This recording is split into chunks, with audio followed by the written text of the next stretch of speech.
अंडमान में मिला विशाल गैस का भंडार, क्या भारत बनने जा रहा है एनर्जी सुपर पावर। नमस्कार दोस्तों, भारत के लिए अंडमान सागर से एक ऐसी खबर निकलकर सामने आई है जो आने वाले दशकों में देश की ऊर्जा तस्वीर बदल सकती है। अंडमान बेसिन में विशाल नेचुरल गैस रिजर्व मिलने की संभावना ने पूरे एनर्जी सेक्टर का ध्यान अपनी तरफ खींच लिया है। कई विशेषज्ञ इसे भारत के लिए एक संभावित गेम चेंजर मान रहे हैं। लेकिन सवाल यह है कि आखिर यह खोज इतनी महत्वपूर्ण क्यों है और इससे भारत को क्या फायदा हो सकता है। तो आइए जानते हैं दोस्तों, आज भी भारत अपनी ऊर्जा जरूरतों का बड़ा हिस्सा विदेशों से आयात करता है। खासकर नेचुरल गैस और क्रूड ऑयल के मामले में भारत काफी हद तक दूसरे देशों पर निर्भर है। जब अंतर्राष्ट्रीय बाजार में तेल और गैस की कीमतें बढ़ती है तो उसका सीधा असर भारतीय अर्थव्यवस्था पर भी पड़ता है।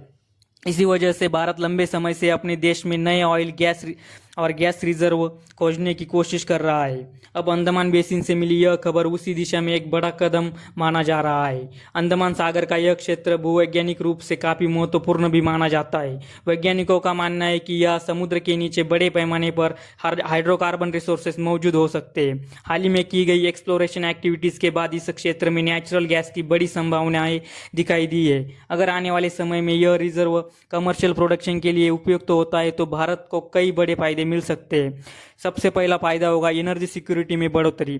भारत को अपनी जरूरत का बड़ा हिस्सा बाहरी देशों से नहीं खरीदना पड़ेगा। इससे देश की आयात निर्भरता कम होगी और विदेशी मुद्रा की बचत होगी।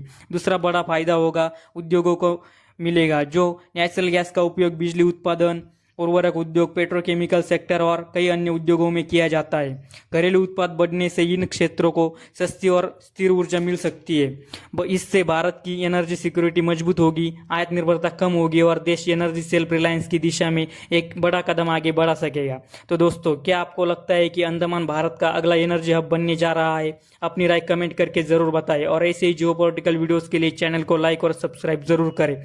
जय हिंद।